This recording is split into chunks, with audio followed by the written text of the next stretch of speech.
Istasyon ng tren sa amin, no? Malapit lang. Ang tawag diyan sa istasyon na yan, Terminal 1. Ayan, tumitigil yung tren. Ayan.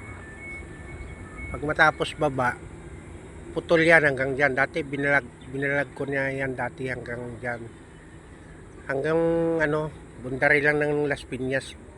Ang sa Las Piñas hindi pa nagagawa. Papunta yan Baclaran. Tandaan yan. Tapos yan si 5 na flyover. Lulusot doon sa barangay ng San Dionisio. Lusot papunta doon sa may El Shaddai. Pwede din papuntang airport. Ang lapit lang namin dito, siguro 100 meter yan.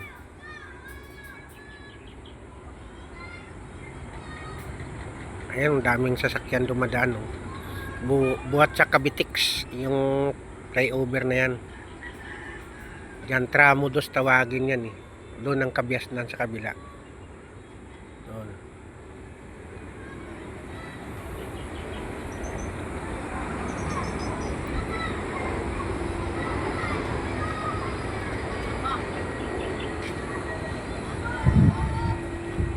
Ayan, yung aeroplano lalapag sa airport doon ng Mia. Lapit lang. Sunod na araw. Kailan babalik na ako ng Lipa bukas eh.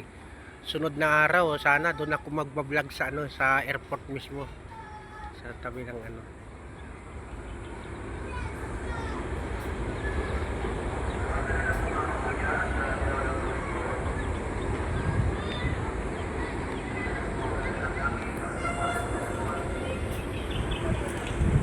dito sa amin banda.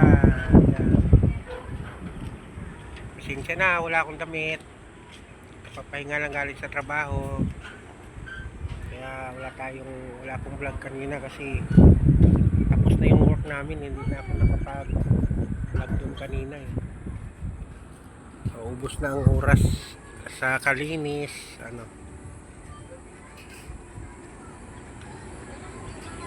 malikot ako humawak ng camera, hindi pa masyado marunong. Dapat ganyan lang dandahan, no? Kaalis lang ng isang tren eh. Ay, hindi tren pala yan. LRT.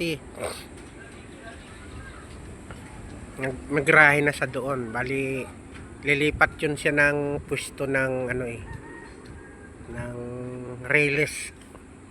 Mamaya babalik na ho yun. Kaya magpapalit ng ng pwesto ng railes. Para yung parating naman doon na bago.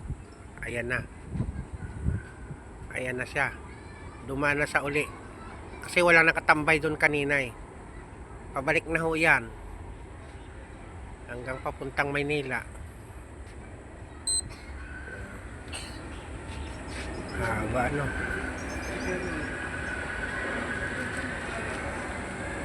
Dito sana kaya ang ganda yun. May aeroplano naman, Cebu Pacific. Baba na Cebu Pacific.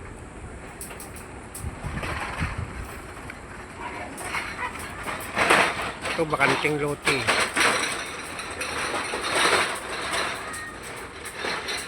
May puno ko sa karya dyan kaya hindi masyado yun. Umalis na yung LRT. Ayan, tumakbo ng LRT.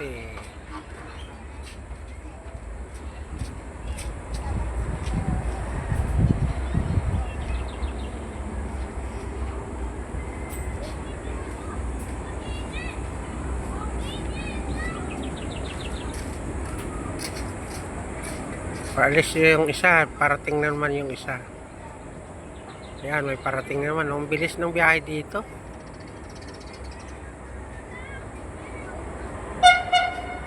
Ayan. Dumaan din yan galing doon sa airport eh.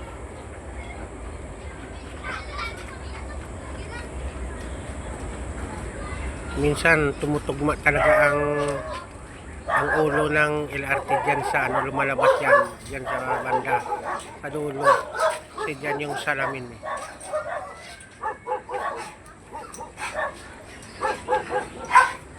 Sige, hanggang dyan lang muna mga katropa, mga katiits, mga ano tawag niyan, mga ka-idol. Sana i-like nyo rin ako at saka share. Thank you.